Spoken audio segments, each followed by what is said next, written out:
Magandang buhay! Narito tayo ngayon sa Catanduanes State University.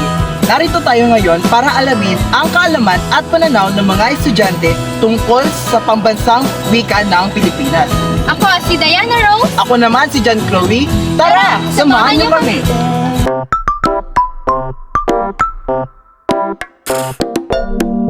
Magandang hapon po. Ano pong pangalan nila? Anthony Palomar po.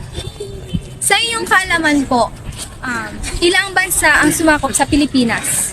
Ay, di ko alam. Sa iyong kaalaman lang po. Sumakop? Siguro. Anim?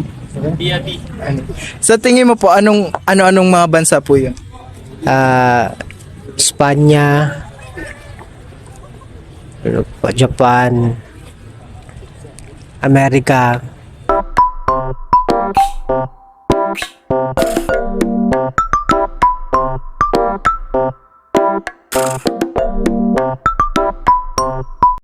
Magandang hapon po. Ano pong pangalan nila? Karil Tugay po, from BSL English 2A. Sa iyong palagay po, base sa iyong kaalaman, ano po sa tingin mo ang ginamit na wika ng ating mga ninuno matapos tayong sakupin ng Espanyol, ng Hapon at ng Amerikano? I am not so sure if Filipino is being used na noong bago pa tayo sakupin. Pero somehow naman, feeling ko lang, I am not this certain. Pero feeling ko Filipino. And after those colonization era sa atin, syempre, it will still be Filipino. Pero it has become influenced na by those languages from the colonizers. Like sa America, because if we are to recall, these American colonizers kasi tinuruan tayo ng Ingles. And dito rin sa Spanish, if I'm not mistaken, yung iba nating words ngayon, yung root niya is from this Spanish. So, hindi ko sinasabi na hindi na nagamit yung Filipino. It's still Filipino for me lang. Pero may influence na ng languages from those colonizers.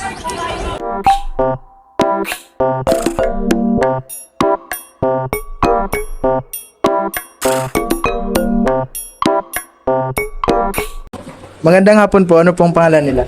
John Evan Tano po. Sa iyong kaalaman po, ilang bansa ang sumakop sa Pilipinas? Bansa? 3. Sa iyo pong palagay, ano-anong mga bansa po? Ano po, Spain, Japan, and America. Magandang hapon po. Ano pong pangalan nila? Renilyn talaga. Base po sa inyong kaalaman, ano po sa inyong palagay ang ginamit ng mga na wika ng ating mga ninuno patapos tayong sakupin ng Espanyol, Hapon at Amerikano? Ng mga ninuno after, siguro para sa ako, nabahida na ng Espanyol kasi huray, matagal na sakop yung Pilipinas, kaya ayun, Spanish. Magandang buhay, Katsuan. Anong pangalan nila? Mariel po. Irish po. Nadine po. May nais lang kaming itanong sa inyo. Ano ang inyong alam tungkol sa wikang pambansa ng Pilipinas? Ang wikang pambansa po natin ay Tagalog. Tagalog ba? Ang alam ko, wikang Filipino. Hindi. Ganito kasi iyon. Ang wikang pambansa natin noon ay Tagalog. Ngunit hindi nagtagal na palitan ito ng Filipino. Tama ka dyan! Ngunit bago ito naging Filipino, Tagalog at Pilipino muna ang ginawang opisyal na wika ng ating bansa. Magandang hapon po sa inyong lahat. Ano pong pangalan? Mayla. Divina.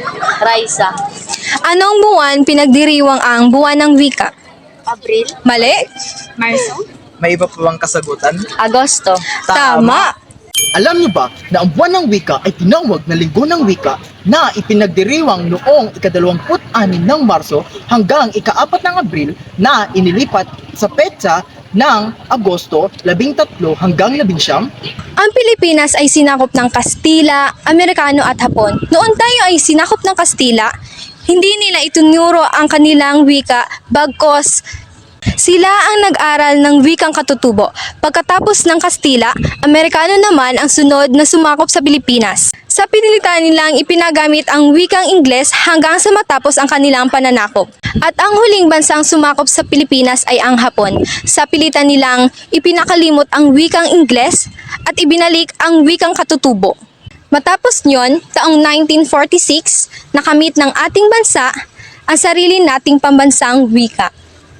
Ang tagal no, bago nagkaroon ng pambansang wika. Tama ka dyan, kaya sana'y wag natin itong baliwalain bagkos pahalaga natin. Katsuans, narinig nyo yon? Kung tunay nga kayong nakikinig, ano ang masasabi nyo tungkol sa pambansang wika ng Pilipinas? Ito'y dapat pahalagahan. Ito'y dapat mahalin. Ito ay isang regalo. Ito'y makasaysayan. Ito ay sariling atin.